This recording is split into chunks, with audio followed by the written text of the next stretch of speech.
So if they have shoulder problems, they're probably not getting into this position. You can do it out here, okay, too.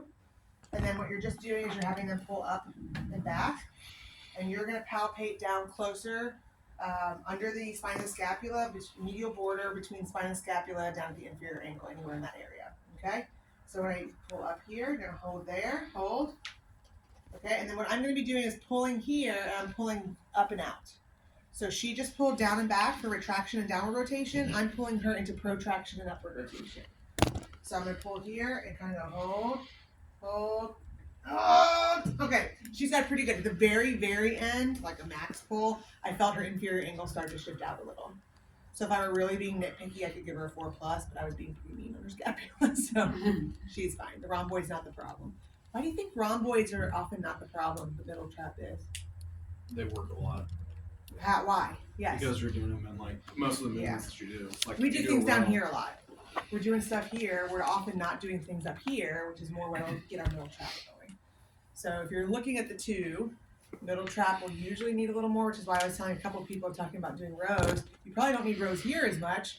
You probably need rows here to target that one better. Okay? All right, Kat, you ready? Yeah. It's time for the lower trap. I know. All right.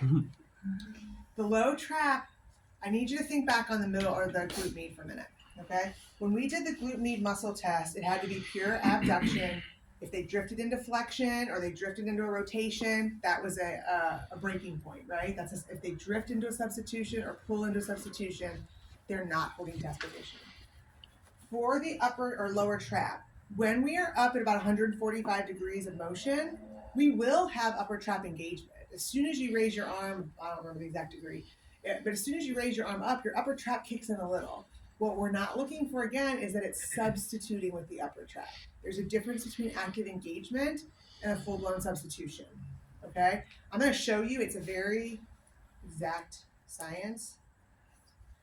When you feel it tense under your finger, that's activation. When your finger starts to bounce up, that's a substitution.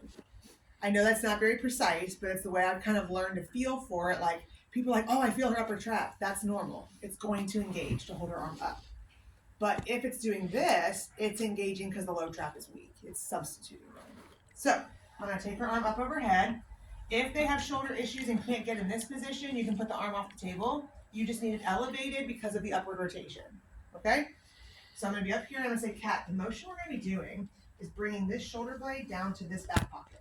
Okay? So I want you to think about kind of a down and back like this. Okay? I'm going to do that a couple times. And I do that because let's take some of the people we've looked at that have scapular biomechanical issues. If they don't know what their shoulder blade is doing, it's an automatic fail because they can't pull it down and back. So I can't do the test if she can't pull it down and back. Okay? So I'm going to support the weight of the arm. I'm just going to say, can you pull that down and back?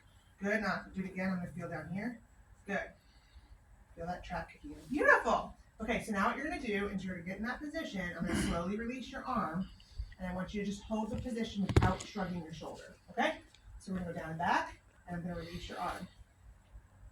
You got it. Okay, it's humming but not substituting. Now I'm going to push down. Hold. And there it is. So she's a 3+. She got a little resistance before it popped up, but it went from feeling the tension to pushing my fingers up. Okay? So that's what you're looking for. So a lot of people work their low traps with the lat pull downs and with their trap exercises, but they're substituting the whole time. What do you see? Really great upper traps. When you test it, what do you see? Really bad lower traps. I stopped testing lower traps because I've never tested a good one. I just give everybody low trap exercises now, but you're not allowed to do that until you know. Okay? You'll find that in general, people have very poor isolation of their lower traps, and so they're having other muscles substitute, which creates and exacerbates an imbalance. All right? Let me have you sit up. Please. Sorry, that was bossy. There are gravity neutral positions for all of these. The gravity neutral for low trap is usually side lying. Is that in side lying, they're just kind of pulling down and back with gravity. For the mid trap, you can have them sitting at a table.